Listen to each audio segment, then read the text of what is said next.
గతంలో సార్ మనస్పర్ధలు వచ్చాయి చెప్తున్నాను సార్ మీకు 7 సంవత్సరాల క్రితం నా భార్యకి క్యాన్సర్ వచ్చిందండి హైదరాబాద్లో. సర్జరీ చేయించానండి. 15 days హాస్పిటల్లో ఉన్నామండి.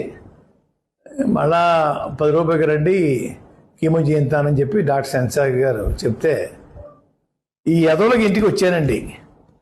ఈ ఎదవలో 5 నిమిషాలు కూడా లోపల రావద్దన్నారు మమ్మల్ని. 5 నిమిషాలు కూడా మూడు పిల్లం మా ఇంటికి రావద్దు. ఇది వారి ఆదేశం అండి. వీళ్ళు మా మీద ప్రేమ చూపిస్తున్నారా?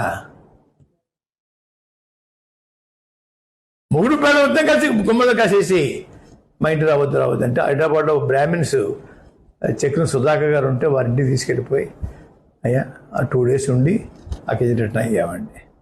వీళ్ళు నాకు క్యాన్సర్ వచ్చింది, చిన్నకొరకు వైద్యం చేయించట్లేదు, వీళ్ళు పట్టించుకోవట్లేదు అని ఏదో నాటం చేస్తున్నారండి.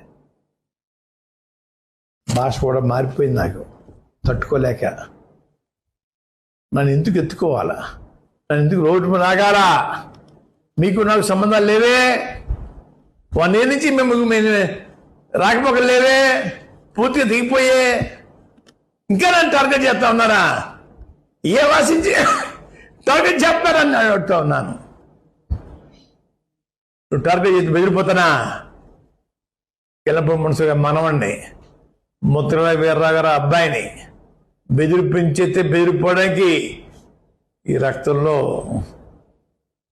తేడా లేదు అని గ్రహించుకోండి.